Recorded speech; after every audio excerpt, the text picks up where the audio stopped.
Heads up, news hounds. We got a news triple threat this week. Okay, friends, let's talk about the news triple threat. Here's what you need to know. First up, 3 big stories are all set to hit the market this week. So anytime you get this much news, it's going to be some rough sledding.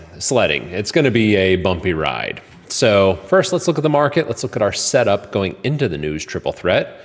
Red is the S&P 500, same way we've always been looking at it. Orange is the 50-day, purple is the 200-day, and what do you notice? Well, uptrend keeps on going. We hit another gear this week that has just extended us up into 6,800, almost 6,900 on the S&P 500. Record close after record close. What does this uptrend look like? Well, it looks extremely healthy.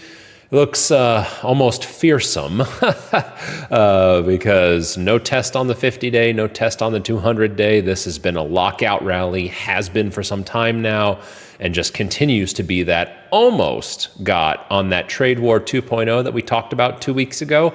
Almost got a 50-day test, but even that wasn't enough. This market just wants to go higher. People want to buy stocks.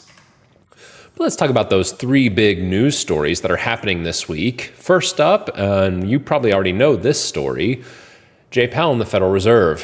Jay Powell has come out and he has cut rates an additional 1/4 point off the Fed funds rate. This was expected. And more interesting, though, is he tried to push back against December cuts already being a foregone conclusion. I'm interested to see how long this narrative lasts. If you look at the 2-year Treasury, the 2-year says, yes, there's going to be a double cut sometime, a 50 basis point cut, not that far into the future. And if you look at a lot of other measures, it basically says, hey, December is a foregone conclusion as far as the market is concerned. Jay Powell says he's not convinced yet. Still talking tariff inflation, still talking a lot of these things.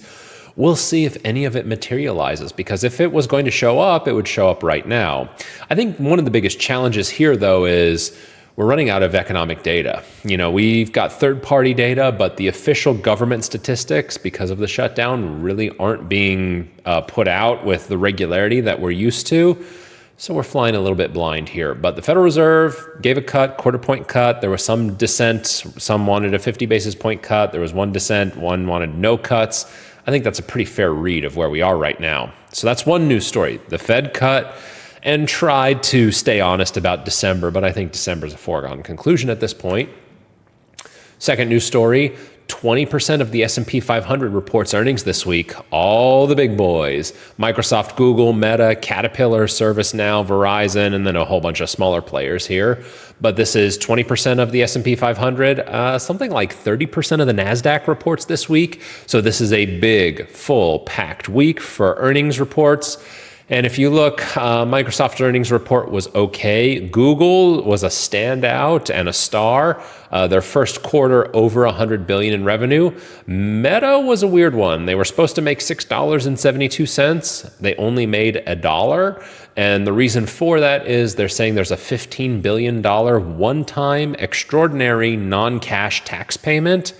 This is pretty much breaking news as of maybe 30 minutes ago that I'm making this. I don't know what kind of taxes you guys pay, but the taxes that I pay are not one-time, extraordinary, and non-cash. I'm really interested in this story to see what this $15 billion one-time, extraordinary, non-cash tax payment actually is. Kind of interesting. But basically, this earnings season that we've been having, it should pick up pace from here. This is obviously the biggest, most impactful week for earnings, but we should pick up the pace from here. So far, it's been a pretty good earnings season. 85% of companies are beating, which is better than your average earnings season. And we'll have more data about that next week once we start to get into the belly of the curve, into the meat of earnings season. So first is the Fed, 2 is earnings, 3, well, Trump is in South Korea right now finalizing trade deals ahead of the Trump and Xi Jinping meeting. And this is so much about what we talked about 2 weeks ago about this trade war 2.0. If you'll remember, when the market had that stutter step, I wasn't buying it at all. I think both sides were just doing brinksmanship to kind of hammer out those last few inches on the trade deal. But I'm expecting we get a deal done here, and this should be coming as soon as tomorrow, Thursday this week. So what does it all mean? News triple threat? Well, Three big stories are moving the market. The Fed cut 25 bips today, 0.25%, as expected, and attempted to hedge for December. I'm curious how long they're going to be hedging that. I don't think for long. 20% of the S&P 500 reports earnings this week. Earnings have been great, and so far they've been pretty good. Some weird stuff going on with Meta, and Microsoft was a little sleepy, but Google has been a standout star.